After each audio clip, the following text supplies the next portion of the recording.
Renungan kita satu hari satu pasal dari kitab Pengkhotbah. Hari ini Pengkhotbah pasal yang kedua, Pengkhotbah pasal 2. Masih dari Pengkhotbah sang raja yang berkuasa di Yerusalem, dan petunjuk lain menunjukkan bahwa ia adalah Raja Salomo, anak Raja Daud. Di sini kita memperhatikan, saudara dan saya bisa melihat bahwa pengalaman hidup dan kehidupan pengkhotbah dia melebihi apa yang ada pada masa itu, melebihi orang-orang yang pada masa itu. Dia menikmati hidup dan kehidupan, dia melakukan banyak hal, pekerjaan-pekerjaan yang besar, ladang, rumah, istana, kebun, dan dia memiliki banyak hal, kolam renang, bahkan dia membeli budak untuk yang lain. Dia memiliki harta emas, perak, bahkan dia mempunyai biduan-biduan, penyanyi-penyanyi, penari-penari, bahkan juga gundik. Saudara-saudaraku, dia menjadi besar dan sangat besar sampai ia berpikir apa yang ada pada dirinya, bahwa ia melebihi siapapun yang berkuasa sebagai raja pada masa itu. Saudara-saudara, dan ketika segala sesuatu itu di dalam kemapanan hidup dan kehidupannya, dia berpikir lagi, ternyata usaha manusia, usaha seseorang termasuk dirinya di dalam hidup dan kehidupan di bawah kolong langit ini adalah satu kesia-siaan.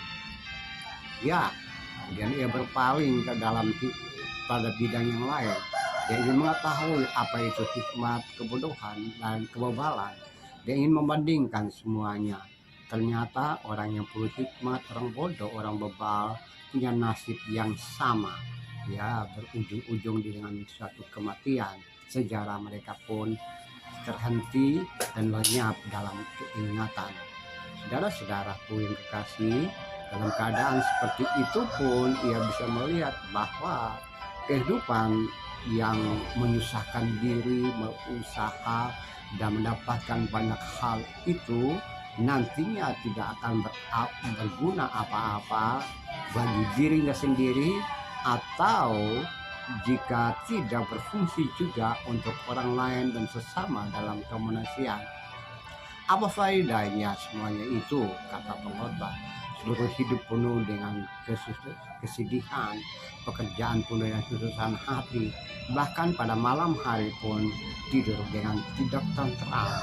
Itu adalah kesia-siaan, ya, nikmatan yang bisa muncul di hadapan tampilan diri orang lain, masyarakat umum, tapi secara pribadi ada hal-hal yang tidak terjawab dalam hidup dan kehidupan.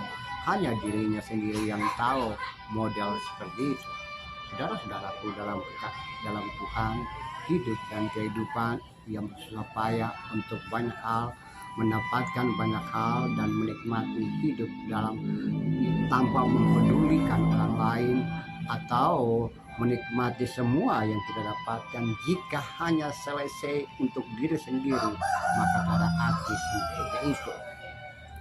Nah, dalam konteks itu kalau kita bawa dalam kekinian kita, maka ada hal-hal yang lain juga terjadi pada masa kini yang bisa saja dialami oleh hidup dan kehidupan kita. Kita terlahir dari manusia, dari perempuan, dari seorang manusia juga, dan siapapun kita, kaya, miskin, lebih ganteng, cantik, ataupun ada apa yang disebut kegelisahan, tak mampu melakukan banyak hal jika kita hanya berpedoman pada diri sendiri, hanya menikmati segala sesuatu itu untuk kepentingan diri tanpa memandang kepada sesama dan ataupun orang lain.